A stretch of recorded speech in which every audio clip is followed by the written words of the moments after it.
ICC ने टी20 विश्व cup 2024 का आयोजन दो देशों में कराया था, यूएसए और वेस्ट इंडीज। इनको होस्ट नेशन रखा गया था। यूएसए में विश्व कप कराने का सीधा सा मोटिव था कि वहां पर भी क्रिकेट को प्रमोट किया जाए, और वेस्ट इंडीज में तो वैसे भी इसको होस्ट करना था।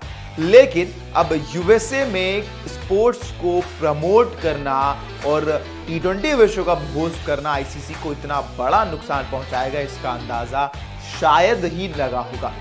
पहली बात, इसके पीछे दो रीजन है कि आईसीसी को नुकसान हुआ, क्योंकि यूएसए में उतनी कैपेसिटी नहीं थी दर्शकों की वहां पर बैठ के मैच देख सके जिससे रेवेन्यू जनरेट हो सके।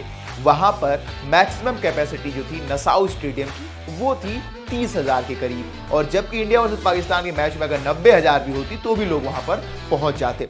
इसके अलावा खराब पिच, जहां पर 110, 115, 120 रन बन के डिफेंड हो रहे हो, तो वहां पर बिल्कुल भी क्रिकेट प्रेमियों का इंटरेस्ट नहीं जग रहा था। तो ये दो रीजन है जिसकी वजह से नुकसान हुआ आईसीसी को। लेकिन नुकसान एक्चुअली में हुआ कितना बड़ा है?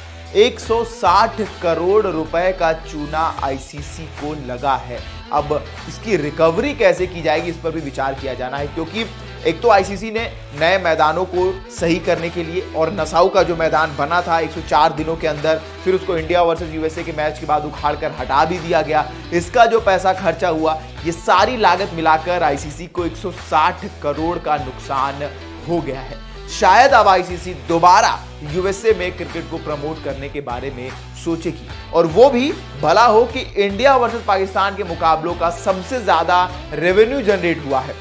सबसे ज्यादा रेवेन्यू अगर यूएसए में मुकाबलों की बात की जाए तो जितने मुकाबले मिलकर सभी टीमों ने खेले हैं उतना अकेले रेवेन्यू दिया है इंडिया वर्सेस पाकिस्तान के मैच ने। तो अगर कहीं इंडिया वर्सेस पाकिस्तान उतना इंटरेस्टिंग नहीं होता या फिर यूएसए में नहीं होता, तो शायद आईसीसी अगली बार कभी ऐसे देशों में या कहीं पर भी क्रिकेट को प्रमोट करने के बारे में नहीं सोचती। देखिए, सरकार तो अमेरिका की बिल्कुल भी मदद नहीं करने वाली है आईसीसी की कि जो अगर आपको नुकसान हुआ तो उसकी भरपाई की जाए, और थोड़ा बहुत भरपाई की जरूर है वेस्ट इंडीज में, क्योंकि वेस्ट इंडीज में कुछ अच्छे मुकाबले हुए, जैसे अफगानिस्तान टीम ने कुछ अच्छे मुकाबले जीते, तो वो इंटरेस्टिंग मुकाबलों की बदौलत रेवेन्यू जो है वो ज्यादा हुआ है। इंडिया वर्सेस ऑस्ट्रेलिया का मुकाबला, या इंडिया जब फाइनल तक पहुंची, इसी की वजह से आईसीसी थोड़ा सा भरपाई कर पाई, लेकिन 160 करोड़ का नुकसान अभी भी हो रहा है। आपको क्या लगता है, क्या होगी मुख्य वजह? हमें कॉमेंट करके बताएं। तब तक के लिए देखते रहें वन इंडिया हिंदी।